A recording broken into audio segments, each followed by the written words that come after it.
Take it, Vince. I'm sorry. Well, good after evening, All noon, right. y'all. How are you? Good. Is that good? See, Good every evening. time, every time, Vince, I mess that up, and I don't know. I feel like I need to go stand in front of a mirror for like hours, and just keep practicing that line. Ladies and gentlemen, welcome to the Ham Radio Kids Table. We'll rent you the seat, but you'll only need the edge. Ooh, Ooh, I like that. there you go. I like that. There we go. Well, hey, good evening, everybody. Thank you for joining us once again. We're unlike the some of those other evening ham tube programs. We're not going to make our guests wait for 20, 30 minutes to get in here. So we are right up and in your face tonight with Robbie, Whiskey One. Was it Robbie Camp POTA? Where That's did one. that come That's from? one of them. That's one of them. That is Where did this? Is there more than one? there is, but I don't know. The other one is I can poo. Robbie can poo, but that's a Kilo Echo 8 Papa Zulu November special. He Oh, well, there you completely go. Oh he my. completely misunderstood what I said on the radio. Yeah. And I said Robbie can POTA because I was talking like, hey, I can POTA today. But he took it as Robbie can't POTA. So now I've got a whole channel in his Discord that's basically reasons that I can't POTA. And we started working on the list. I think quite a few people have lent to it. I think we have about 300 excuses now. Well, there you go. So That's you hilarious. can't POTA. You can't POTA, but what can you do? And that that was one of the questions. Anything. I think I've been aware of you for about a year and a half now, following you on Twix and everything. I don't think you and I have ever actually met in person. We We've we we crossed missed paths at pads. I even stopped at your campsite at Huntsville, and you were tied up busy doing something, and then I never got a chance to see you again in in person. I know Well, we were like two ships in the night in Orlando. down in Orlando, and but here we are. We're getting an opportunity to finally talk in Yeah, person. absolutely. So pretty cool, pretty cool. So tell us a little bit about yourself, Robbie. What brought you into amateur radio? Oh, that's a long story right there. Okay. I'm actually wearing my Wednesday work shirt. It's wear your college colors, and so uh, I went to Southern Regional Technical College, was Moultrie Technical College back then, and I started doing an electronics class. And it was based on my wife getting me I think it was a 2007 issue of Make magazine. The year has slipped my mind, but it was the first issue of Make magazine, and it had been out for a while. But she found it on a bookshelf at a bookstore in Valdosta, Georgia, and she said, "I'm going to get this for him for Christmas." She wouldn't let me buy it; it was expensive. It was like Okay. $15. Um, and so I started doing little projects. In fact, I made sure to. Oh boy, I've done it now. I bet I just broke my camera. Um, Uh oh. so hopefully the camera will come back in just a minute. You can hear me though, still, right? Your audio Yep. is good. All right, Yep. good. So I had gone to the dark side of electronics hobby stuff, and I'm fiddling trying to fix the camera too, and it is not happy with me. But I started doing some electronic stuff, and through the class there at the technical college, I started messing around with an old CB radio, and then I said, this is kind of garbagey. I really don't want to be. I'm not hating on CB radio. If you could see my face, you would know that I'm not hating on it. But Mhm. I started Googling RF, and man, this is garbage. Uh, let me just switch to the built-in webcam on my laptop. All right, let's see if this There we go. works better. Yeah, there we You're go. 5'9", old man. We got you. Excellent. The slow scans coming through. So I'm trying to keep the story short, and here's the first project from magazine, volume 1. It was called Stripe Snoop. And I'm going to tell you that on the forefront, this cost $1 gazillion because I had to have all the tools. And so I went shopping on DigiKey and found some stuff. And this sparked something that I never would have imagined, a mess that ended up in amateur radio. So I started Googling, what other things are out there other than CB radio. And there was, I think FRS, little cheap walkie-talkies from Walmart and stuff like that. And then I came across the Colquitt County Ham Radio Society. It was the craziest thing that it just happened to know my location, I guess, and popped it up. So I started digging into what is this? And the next thing you know, I'm on a website studying for the technician exam and found some people here in town that would test me. And I believe that was back in 2011. No, is that right? I think it's 2011. Okay.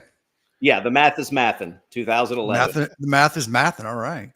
So you've actually been licensed a couple more years than I have. So just over a decade. Well, good deal. And so I see that you do voice. You do also CW too. Is that correct? Oh, if it could be done, I've probably tried it. Yes. I started back on the technician voice on 10 meters. And I was doing some PSK 31 back then, back in 2011. FT8, I don't think had debuted yet. I think they were in the development stages of it, but I was doing PSK, FM, 2 meter FM, 70 centimeters and stuff like that. Actually caught the HF bug from a tropospheric ducting on 2 meters. 14652 and here in Texas, come across the waters there of the southern U.S. And I was like, is this what HF is like? Because if it is, and actually talking to people, keying up repeaters that didn't have PL tones in them for 200-300 miles and actually holding a conversation with somebody else, that's when I was like, I need general and I need it now. There you go. I had a very similar situation with our local repeater in Indianapolis, and it's a wide area network. And it has a PL tone now, but back then it didn't. And during certain times of summer, it became a regional repeater. You could be on the far side of Ohio and key this up, or down in Kentucky or over in Illinois, and so all of a sudden you're talking to people that you wouldn't normally talk to. And it was kind of the same way. It was a cool, fun experience. Yep. So somebody said, what's your favorite PL tone? 141.3. When I got my license back in 2011, I also started building. I was like, well, I can do Morse code now. And I knew that even as a technician, I think you could do a little smidge of 80 meters, a little smidge of 40 meters. Yeah. And 10 meters too. And so I built what is called a Pixie 2 QRPP transceiver. It was maybe a 0.5 watt, 3/4 watts at best. And I always wanted to know Morse code. Even when I got started, I know, by then the requirement for Morse code had been long gone for, I think even the extra might have already been opened up by then too. But I said, you know what? I'm going to try this. And yes, Richard, it's Mickey Mouse. So I finally dug my heels in about the time I got to the end of the technician license. I was about to test for general, and I said, I'm going to get out on 10 meters. So I went out, got in the Jeep, sat there with a little plastic K1 key. I think it was an Amico plastic key, like $11.99, sitting in the heat of the Jeep. And I talked to a guy out in, I think he was in New Mexico or Arizona or Texas,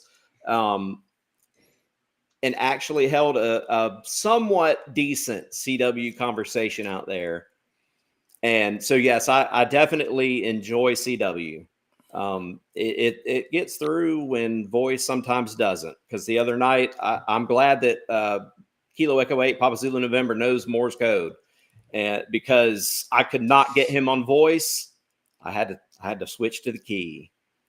And even with the key, and of course the power is focused on CW, to put it simply. So you're pushing all your power into this itty little area.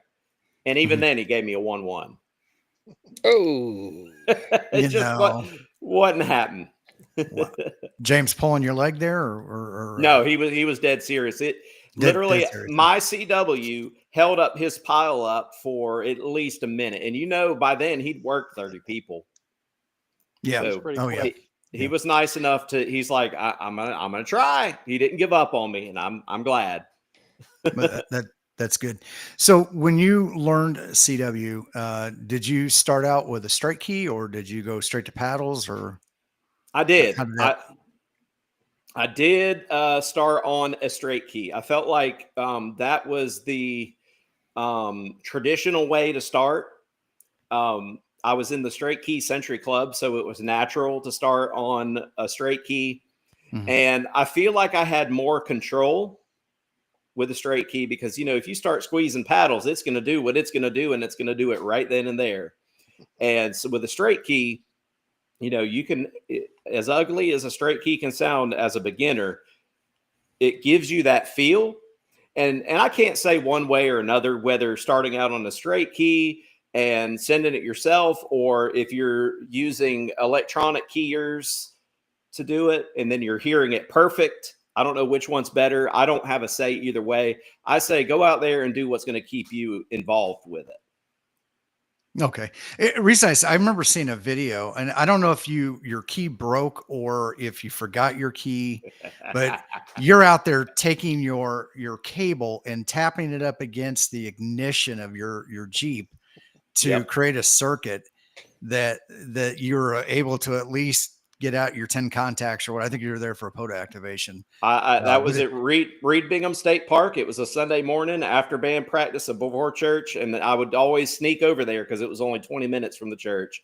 And at the time, we won't go there. Anyways, I had time between the service. My family just was at home. So there's a story behind that. We'll get that some other way. But yeah, I got out there and couldn't find my key. And come to find out, it had fallen under the seat. I did find it later, but I said, this is going to happen one way or another. So yeah, that's the ability to send with a straight key. I was like, well, all you have to do is ground the tip for a straight key. And so I just had the wire hanging there, sending Morse code. And the title screen on that video says, "We don't need a stinking key." Well, that's good. That's hamgenuity there at its finest. And, that's something that I like about the hobby, right? Not everything in the hobby is going to work perfectly. We talked a little bit before stream where I was talking about one of the things that it seems like so many people now that come into the hobby, it's like they have to have everything right away perfect. And if it's not, then I don't know. They may not want to get involved in it or stay in it, or I don't know. It seems to me that we're losing our desire to troubleshoot and to work through problems and do that. And that's what I think is a positive of this hobby, because it gives us that opportunity to do it through failure, primarily. Absolutely. I don't remember what author wrote it. It was probably in entrepreneurship, and I forget the guy's name. But one of the things that he said was, if you wait until it's perfect, you'll never get started. It's good. Ain't that the truth, man? With anything. Absolutely. I mean, that's why sometimes we get these things that just have bugs in it. And, I've made stuff that it worked when it wanted to. And I knew there was what's the word? Potential. It had potential. And it's just a matter of fiddling with it till you figure it out and get it right. So, and I had said before stream, one of the mantras that I like to live by is that the only time that we have truly failed is when we give up. Very true. I agree. So, Jody, that's Speaking- hilarious. Tapping out CW bare wire is proof that a misspent youth hot wiring cars has a side benefit. I was chuckling at that. Awesome. I don't know if you guys have seen the movie Down Periscope, and the radio man who's always connecting wires to make circuits for the audio, or Grabbing it with maybe he his was a radio hose. man. Yes. But yeah, most definitely. Um, so you've been in ham radio for a while now, and you started doing maker stuff. But you teach, is that correct? I do teach. I have the I don't even know if you want to call it that. It is a great honor to be able to be the engineering teacher at our high school here in Moultrie, Georgia. It's Colquitt County High School, and Okay. I get to pour my passion into teaching kids. And I did a live stream the other day, and it's funny that I had one student who was my student, and one random kid from the hallway that just joined in on the stream just to chat as I was talking about putting together a ham radio go kit in a box, and to be able to have an impact on the future of just the kids in this area. That was a dream of mine. My wife has taught her entire career. I, of course, was in the military, and then I worked in aircraft, and then I was teaching music and doing music retail. And I was like, you know what? I want to make a difference somewhere. I felt like I wasn't making a difference somewhere. Mm-hmm. So a lot of my YouTube presence is just putting it out there. If it helps somebody, great. If it helps one person, it's paid for itself. And that's the legacy I want to leave, being able to teach at the school, is that somebody's going to take this away. I have not, Steve, been to Teachers Institute, but I hope to go soon. So you've made that connection with Steve Goodgame. I did. I've got him on speed dial somewhere. Okay. It's going to be a busy summer, though. Busy summer. I don't know if I'll be able to make it this year, but yes, I do teach, and it's an outlet for me because I'm in a maker space. We've got lasers, 3D printers, we have CNC stuff. So the kids get to see as much as I like to tinker. And, I'll teach the standards, but I get to form relationships with these kids, and they get to call on me. And a lot of these kids aren't afraid to run by, give me a high five, or ask me a question. And so I love it. I'm able to take what I do for fun and to be able to teach it. That's good. I've had this conversation with my own kids. I've got two kids that are in school. One that's graduated now, and one of the things they didn't have in the 80s, it was basically it was a one size fits all education program. You had your whatever they referred to it basically as the core 40. Here's your classes that you need to go to college, and that was the end of the discussion. We did have vocational classes, and most schools around the country have pretty much done away with their vocational and trades programs. I'm glad to see that schools are starting to come back with those, and I'm also glad to see that schools are now recognizing that not all kids learn exactly the same. I was a hands-on kid, reading a book, sitting there listening to this stuff that meant nothing to me, just bored me, and that compounded itself. And it wasn't until I got into the military and went to electronics school that I found something that truly interests me, and I've been able to do really well with that over the last 30 years. And so I like to see that you're there in front of students and giving them an opportunity to do things and dive into that creative side of themselves, and it can be coupled with education or like traditional educational stuff. Yep. We need engineers, right? In engineering schools, great engineering schools require a balance of academics and that desire to dive in and explore those things and be willing or I guess able to do that. So that's good that you've got that. How long have you been doing that at your school district? This is my 8th year of being a teacher. I started out as an 8th grade teacher, and then a situation happened where I was able to go to the high school. And now, starting next year, I'll teach 9 through 12, and I teach all 3 courses that we offer. So I'm a what they call a singleton, all by myself. So does your school have a ham radio club? Yeah, I saw. Oh, I think it was Whiskey Victor 3 Lima asked that. Not yet. Not yet. Not Do you yet. plan on participating in that? I do want to start one. There is a spare ICOM 7300 sitting in my room over here that I want to put in a go case and be able to drag out there. And I know that I'll have kids that'll be interested in that. We have a lot going on. I have a robot club. I do Skills USA for my area, and Skills USA is basically like the industry side of all of those vocational classes that we have. And so my kids are preparing for stuff like that. They're learning CNC machines, CNC lathe, CNC routers, CNC mills, and that kind of stuff. 3D printing. Whatever they want to dip their toes into. Cool. Very cool.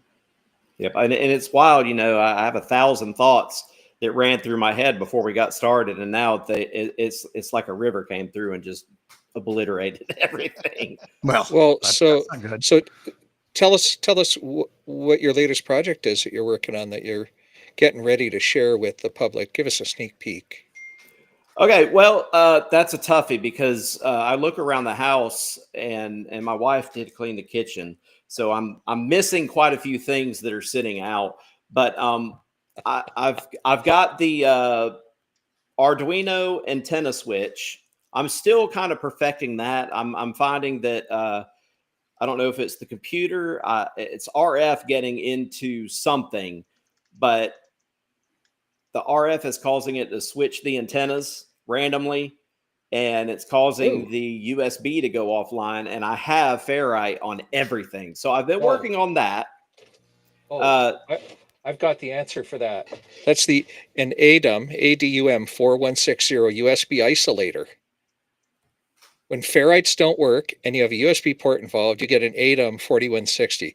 These are, I don't know why it does that. These are cheapest chips on AliExpress. All right. I've got it pulled up in another window for later perusing. Right. That's one thing. And I just finished up.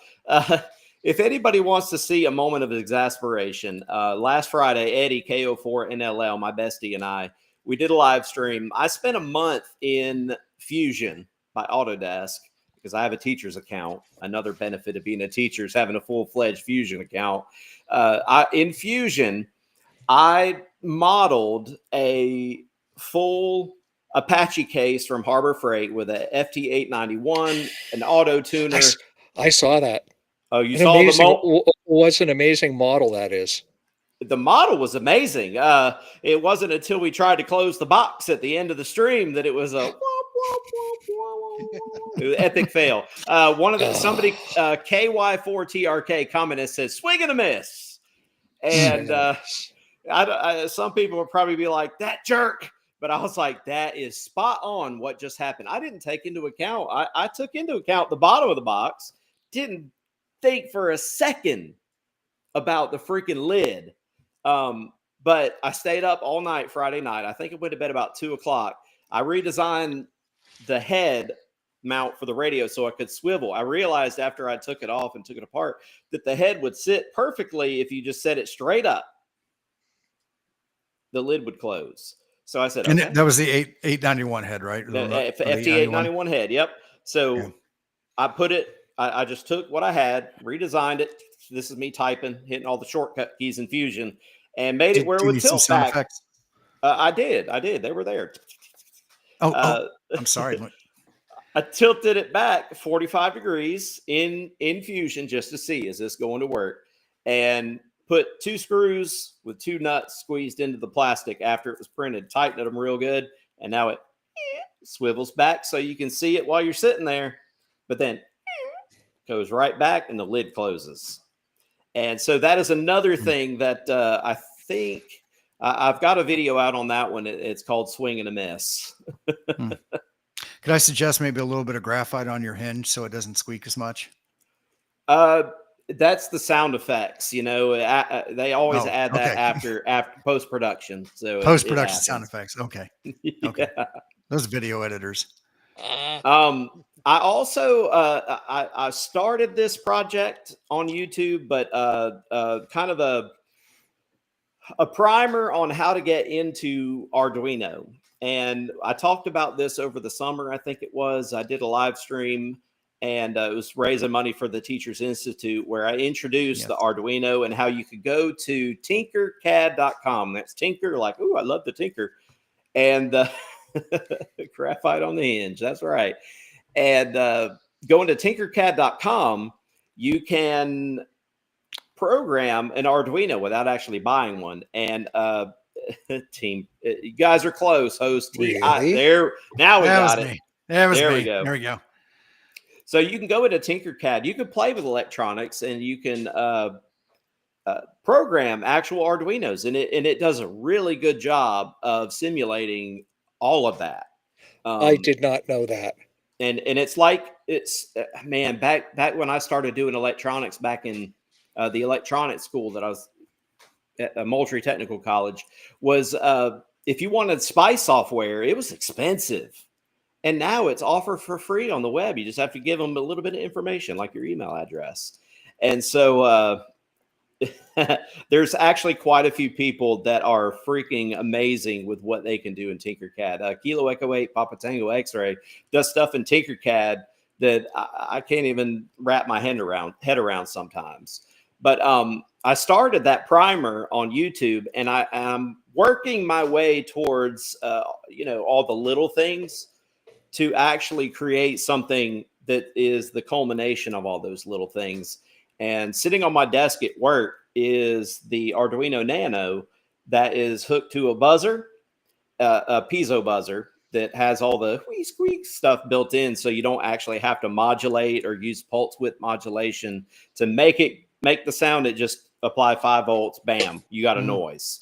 And it's a Morse code tutor that uses the analog to digital converter. You can turn the knob to speed it up or slow it down.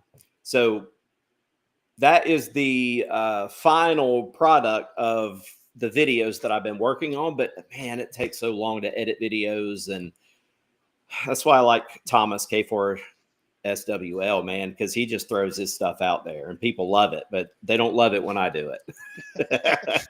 I know the feeling. It's I gotta say, do you really want to see me sitting there for 10 minutes calling CQ Parks on the air? Do you really want to see me doing that? Come on. Yeah, but see, he has the ability to use his voice, though, and he's got stuff to talk about.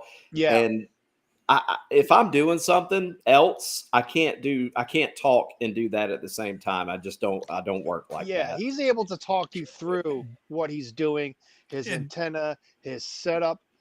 I just want to make a contact. That's all I'm trying to do. And I got to say it, James has a very polished NPR voice. I'm sorry, Thomas, not James. Thomas. I was about to say, whoa, segue. Yeah, Thomas has a very polished voice. No, not just a radio voice, an NPR radio voice. It's that's a special skill. Yeah. Yeah. Yeah. Jeff, I bet people would watch you call CQ for 10 minutes if there were some bilabial fricatives thrown in every once in a while. Just saying. You know, you can count on Jeff. I do edit out a lot of stuff from my videos. There's a lot of things that I cannot repeat. It might hurt your feelings, someone's feelings. The vulgarity sometimes. Yeah, you don't want to see my full. Shut the front door. Vulgarities. Video. That's right. Dude, he shipped his pants. That's what he did. If I'm live, I try to keep it clean, and I try to keep it clean in real life too. But occasionally something else happens. Eddie is the one that I always have to edit out of my videos. Sometimes he lets something drop, and I go, Eddie, I'm recording right now, and I don't want to edit it. So we have a good laugh about it. Yeah, I'm used to being like non-vulgar at work, and I try to do it more often. But you know what? When that wind just blows your chair over, and you can't keep it stop doing it, you're like, "Mm." This was Sunday, so it's fresh in my mind. But yeah, um, Thomas does have makes it more interesting to for when he does it. He's more of a talker, also. I would say. Um, I'm more of a I just want to get this done. This is what I'm working on right. This is what I'm concentrating on right now. Yes, the camera's rolling, but do you want me to make contacts or you want me to talk to the camera, kind of thing? It's like, And sometimes we feel silly as YouTubers. You know, we're sitting here. I'm talking to a camera, and it sometimes I do feel silly about it. Silly, maybe self-aware, yeah, embarrassed. You know, like yeah, at like you have your Hamcation, I'm camera walking. set up. Hey, Go I'm here ahead. at the Hamcation, and Yeah, carrying the selfie stick, and you know you look stupid. It's all for content. well, you think in your head that you look stupid, but you look at like, okay, there's Frank, there's Mike, there's whoever and whoever. They're all doing it, but in your head, you're like, I look freaking stupid. Yep, and it doesn't even I matter what people think, but you know, that's my head. Like I know I'm a strange one. I have quirks, and people are like, that guy is strange, and it doesn't matter what they think. What matters is what I think. But then here you are with that selfie stick doing your thing, and you're like, God, I feel stupid. You know, it's funny. I have not been able to bring myself. I'll interview people at the Ham Fest, but I cannot bring myself to just walk around with a selfie stick and do that. And you mentioned Frank. I think Frank is probably the most obnoxious is not the right word. Boisterous of the of the ham tubers with his selfie stick, just going around and filming. But you know, that's part of his persona, right? Which Oh is kind yeah. of odd because if anybody spends any time with Frank uh, outside of off camera, he's very quiet. So and Eddie, what's very up, buddy? reserved. Saw KO4 NLL smoking POTA there in the chat. Good to see him here tonight. Yeah, and you Smoking know, POTA, is that a he can make some excellent brisket. brisket? Okay, I didn't know if POTA was like the new term A new for a new strain. I some grown in the woods never kind of thought thing. about that. Oh my Mm. gosh. Oh boy. So you know, crap, there it went. All right, carry on, soldier. So I take it you were in the Army. I did 4 years. Yes. Okay. Cool. Two cool stories about me. One, going in the military, I wanted to do electronics. You know why? They don't let color people do electronics. Colorblind people. Did I say colorblind people? I hope I did. I am fully colorblind and didn't know it till I went into the military. Oh, the little dots on the numbers in the dot field. Don't tell me there's numbers there. That is a conspiracy. There are no numbers there. So I wound up having to do finance. That's not the fun part. The colorblind part is a cool thing to know because I'll do these hobbies. I have to ask other people, hey, what color is this? Especially Cat 5 cable. Good God Almighty. Why can't they make the colors discernible or put shapes on them or something? You know, like ski slopes. You got a black diamond. It's the shape of a diamond. I got it. Oh goodness, the dogs are getting started now. But my date of entry was in the delayed entry program in my senior year back in 2000. I went to the MEPS in Jacksonville and went ahead and did all the pre-processing stuff for the delayed entry program. So it'd be an easy road out once I got out of high school. And when I left MEPS in 2000, my date set to go to basic training was September 11th, 2001. Mm. And I was sitting in the military entrance processing station in Jacksonville, Florida on September 11th, 2001. Did not believe what I saw happening on the TV. We thought it was a movie. It was not. Mm. Oh, right. Yes. So Yeah. hey, I'm videoing. So careful. I have been warding off kids in undies now for about a half hour. Hey, it wouldn't be the kid's tale if a kid didn't walk through the background in his underwear. Yep. So yes, I was known as MacGyver in the military because I could do some pretty fun stuff with paper clips and staples. And see the ghost open in the fridge right there. Yeah. You did good. So we before stream, I think this maybe is a good time while y'all are just staring at me running my mouth. Is I think I started as a maker when I was born at a young age. We didn't always have things to do, so you'd go outside and you'd go find some bushes or some trees and sticks or vines, and you'd go make you a fort. You go find stuff on the railroad tracks and start gathering some sticks and some of the old spikes, and make stuff like Spikes that. in the plates. Yeah, plates were a Yep. little more rare to find, but definitely spikes. Hang on, I'm trying to get my kid his medicine. Okay, he's got it. Good deal. And being able to throw something together and then sit out there for hours and hours and make believe about what this could be. And climbing trees, my friend and I in Jacksonville, Eliar is his name, and he and I would go climb trees. Well, one day we had a big storm come through in Jacksonville, and there was a tree that we just couldn't get to the first set of limbs. Well, a tree behind it had fallen, and the tree limbs got all tangled up from the fallen tree and the tree that we really wanted to climb. You can't have both, bud. No, I'm trying to put it back in. Oh, sorry. Okay. And so we took those tree limbs. They were nice, long, rubbery tree limbs because it was a good green tree.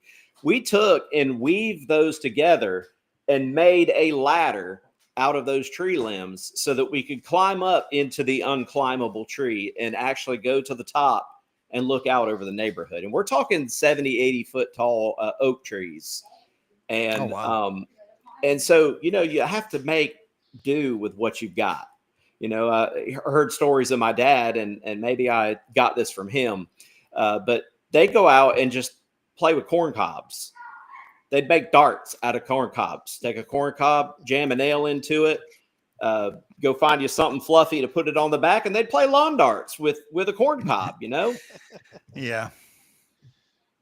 And so very reminiscent of my childhood. Amateur radio has basically been the catalyst and avenue for more experimentation, for more exploring. What happens if I do this? What happens if I do that? Learning by cause and effect. And so you've got antennas, which I've been fussing with mine here at the house. The reason I had to build the antenna switcher box is because the experimental random wire in the backyard, sometimes it'll tune and sometimes it won't. And I everything short of going out there with the analyzer, but I've just been using measurements instead of using the antenna analyzer because I felt like that'd be more fun. So I had to make the antenna switcher that I could switch to a decent antenna that does work, the vertical, the Hustler 5B TV that's in the backyard. So I could switch to that other antenna while I'm at work so that at lunch I can chase people doing POTA using my remote because I can't tune that dang antenna remotely, the random wire, because it has a remote tuner that acts kind of funny. So, yep, corn darts. And so one thing leads to another. And now I'm just like, what's next? What can I do next? That's a great title for this. What am I going to do next? I went through the phase of making cables for different radios to work with the DigiRig. And I'm trying to think of some other ones. I've had quite a few series of let's build this for that, and then let's make it for every rig that we own kind of thing. I'm going to leave it at that. What else you got for me? Well, I think you know, one thing that I I see is that you know, obviously you're incorporating more stuff into this than just radio. They're all kind of ham adjacent in their way because they're all things that you can use around in and around ham radio. Right. You mentioned the Arduino. Have you looked at and this is something a path I've been starting down, and I want to explore this a little bit more is actually using AI to help you make some electronics projects. I actually have delved into AI. As a teacher, sometimes you don't want to have to make a lesson plan. AI Mhm. writes great lesson plans if you just tell it what you want in it, and it'll outline it. It do amazing things. Um, Sometimes I might not want to write an email to somebody for something, who knows what. So I'll tell ChatGPT, hey, I need an email written for this right here, and I want it to say this and sound like a 3-year-old wrote it. Go. And I have also used it to write basic stuff in Python because I don't know Python, but I'm doing a class at the school with another teacher. We're doing, it's called Google Code. I think that's what it's called. And so we're learning Python this go around. Well, I'm not well versed in Python. I'm a C++ kind of guy. And Okay. and so and PHP is like the not electronics kind of programming thing that I really like to mess with. Just because it fits so nicely on a Raspberry Pi, you can make a server and do You can do a whole LAMP server, Linux, Apache, and whatever the M in PHP. So that's just I've delved into so much. I'm a jack of all trades, master of none, and being able to go to ChatGPT, and there's a couple others that they recommend to use, but I just happen to use that one the most, just because it's got a shortcut on my computer. And I'll go in there and say, I need an algorithm for solving this if I don't know what algorithm I need, or if I'm tired of searching Google. Adafruit is one of those places where I do quite a bit of browsing and looking at tutorials on Adafruit. And yeah, I believe there are AI aids for all dev platforms. Absolutely. And how it pulls information, they really know. MySQL, that was what I was missing. Yes. So I've had to go out there and ask, hey, can you write me a PHP script for finding the average of some inputs or something like that, just to get a start. And then I'll live going, all right, what's the syntax for how to parse strings together, or to take information, regular expressions. I freaking hate them. And so especially in bash scripts, I will use some AI for that too.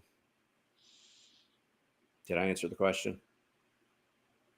Oh yeah, absolutely. Okay, Absolutely. good. Because I was I'm reading this. Jody dropped a book. Jody dropped a book in here, and I was just reading to it real quick. And of course, I'm not a quick reader, so it took me a little bit there, and I froze up. But yeah, he's talking about how AI was used in the. I think I heard that same story, and I was like, "Oh boy, here we go." He's right. The game begins. I see it. I've done some reviews for software in our work where they're using AI to detect anomalies in images studies, medical studies, things like that. And it's phenomenal because the stuff that they can identify that you can't even see, a radiologist cannot see with their eye, is phenomenal. And I see great uses for that. I hope we don't become so used to AI that we forget how to do things. I hope that doesn't become the norm, and maybe that's, I don't know, maybe that will be the norm. I'm not Well, sure. I teach a way, and I feel like in today's technology is not so much our computer or cell phone. Technology is the information, and I think if you know how to find the information and then be able to use it, I don't think we'll be in big trouble. But if we get to the point where AI is doing all the heavy lifting and you don't have a clue about what's going on at all, at least engineers are trying to figure out why did that 5G work better than what us humans designed. At least they're trying to learn from AI. So I think learning from AI is a great way, because I mean the best way to learn is to take something apart. And I'm trying to talk loud because the dog's going to town back there. It's okay. Don't You're worry about the fine. dog. You're fine. There's good signal to noise ratio. That's right. This microphone must have some good rear rejection then. Yes, it does. We'll filter down. We'll filter down. Yep. So AI, even for writing a paper, and I've told the kids, if you're going to use AI to write a paper, take the high points from it and put it in your own words, please. Don't put your words into AI so that at least what comes out is you, and then take that as just a starting point. Pick it apart. Why is this paragraph written like this? And then work your way towards creating your own craft. Well, that's good. And I think one of the things that I'm personally concerned about with the use of AI, and I think we're starting to see it. And once I go back to one of the reasons why I really wanted to start doing this is, we can turn over the technology to AI. We're already doing that. Like, we don't fix anything anymore. We throw it away. We go buy something new. Some of it is manufacturer driven, where it's cheaper to do surface mount components than it is through holes. So we lose the opportunity. But one of the things I think we really lose out on is we're starting to lose the ability to actually define the problem. What is it that is, what is the problem? I run into this all the time at work. People call me up and it's not working. Well, what's not working? And I have to go through like 10 or 15 steps to get them narrowed down to what exactly the problem is. And so I think as a society, we're losing that. We're losing that ability to define the problem. The Navy, when I was in tech school, they taught us I think 6 basic steps of troubleshooting. And that wasn't a new theory. It wasn't something for the Navy, but it was how we would analyze an issue, look at it, find the beginning, find the end, find the middle, and work our way down to analyzing it and finding out what could be bad, create our hypothesis, and then go from there.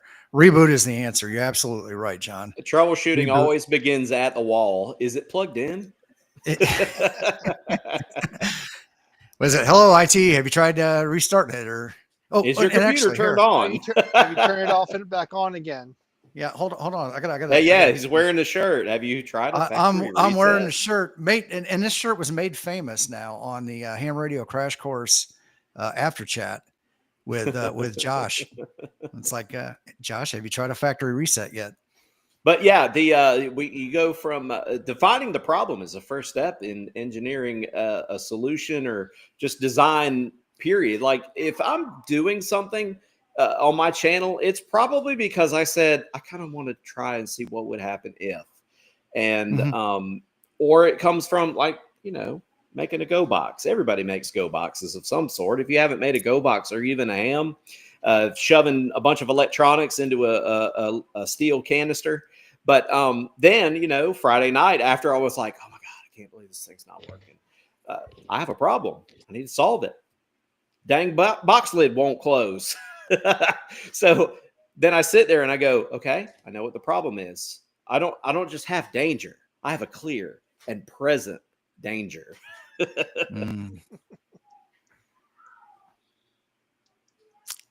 Sounds like Tom Clancy book there in your Apache case. Absolutely. Yeah. Oh man. So somebody trying to play radio during the stream. Yeah. Hi, Rolly. I'm Robbie, W1RCP. It's good to see you, buddy. Yeah. So what's coming up? What's coming up next for you, Robbie, on your channel, or what's coming along your down the path? Well, I think I'm going to revisit a few things. I started this project, I think it's been about a year and a half now, but it's base loaded vertical antennas, shortened base loaded vertical antennas, sort of the AX1, but comes out of your junk bin with the Right. 3D printer. And I love 3D printing, and I got me a new 3D printer, and it has a where I can print with 4 different colors, or I can put support material in it that dissolves in water. So everything here lately has been like a lot of 3D printed stuff, and I got distracted by the chat. I need to quit looking at it. I think I want to revisit now that I've got this new printer that actually prints holes to tolerance. The old one did not, and if you go look at some of the comments on the Morse code key of mine that I made on printables. There was a review that said, "Hey, your holes are quite loose," and at the time I said, that sounds like that sounds like a problem around the military base there, buddy. Yes, absolutely. So loose lip Mm. sync ships, and I was like, shoot, well they're I'm having to ream these holes out to get the 3mm screws to go through them, and you're saying they're loose. Like, what the heck? Well, I got this new bamboo printer, and I printed that key the other day because Whiskey 1 Whiskey Charlie asked me to make him an orange one, and I printed it, and I went, holy crap, he's right. Almost the whole screw falls through the hole. And so I want to revisit that base loaded vertical design again, and make one for every band 30 meters and up. 40 meters, I didn't design the body big enough. It just takes a freaking crap load of loading coil for 40 meters for such a short antenna. You've got that with your KX2, right? So I do use it with a KX2, but you could use it with any low power radio. I do have the AX1, but good God Almighty, the AX2, the new one, to make one for each band is going to cost you. And I was like, it don't take all that, but you have to know a little bit of antenna theory to be able to do it. And I want to go back and re-explain it again in a new video, because there are people that are interested in that kind of stuff. I've gotten emails of people trying it out. Well, that sounds that's one thing. Like that's one thing that's coming up. Yeah. Of course, then I like to do parks on the air. That's one of my favorite things in ham radio is just parks on the air. I think between that and my friend Eddie KO4NLL getting his ticket about 3 years ago, that kind of reinvigorated me in amateur radio. It reinvigorated my maker mentality. I'd taken a back seat, and wasn't doing anything there for a while. And, all my stuff was just put in storage, and I didn't think about it. I'd go to work, I'd come home, go to work. Now I got something to live for. I got things to do. My mind is got the gears going again. I can let them flow freely, and I'm always thinking of something, so I can say that there are things on the horizon, but then again, you never know what might pop up. It's a potpourri over there on the W1RCP. There you go. Well, folks, if you haven't done it already, make sure you go and subscribe to Robbie's YouTube channel. He's always got some fun things going on, and always guarantee that if he's doing it in a video and he goobers something up, he'll let you know about it. So always a good thing. I'll take it with a grain of salt. Absolutely. Oh, absolutely. Up in the Jeff, you want to do your best Vanna White there on the QR code up in the corner for our we do have a Discord now, Discord community that we are growing. So if you are on Discord and interested, there's a QR code up there. Real quick, I guess we can go around the horn. Live Nation, Ham Nation is live tonight here in a few minutes. So we will be shutting the stream down shortly for that. But real quick, Jeff, you want to throw anything out? Anything upcoming? Nothing too exciting coming up. Do you have a video tomorrow night? Videos. No, not tomorrow night. I might have one next week. We'll see. I am going on a trip sometime soon, and we'll be doing a few park activations out of state. So we'll see what happens with that. So stay tuned. Awesome. Robbie, how about you? Anything coming up this next week on your channel?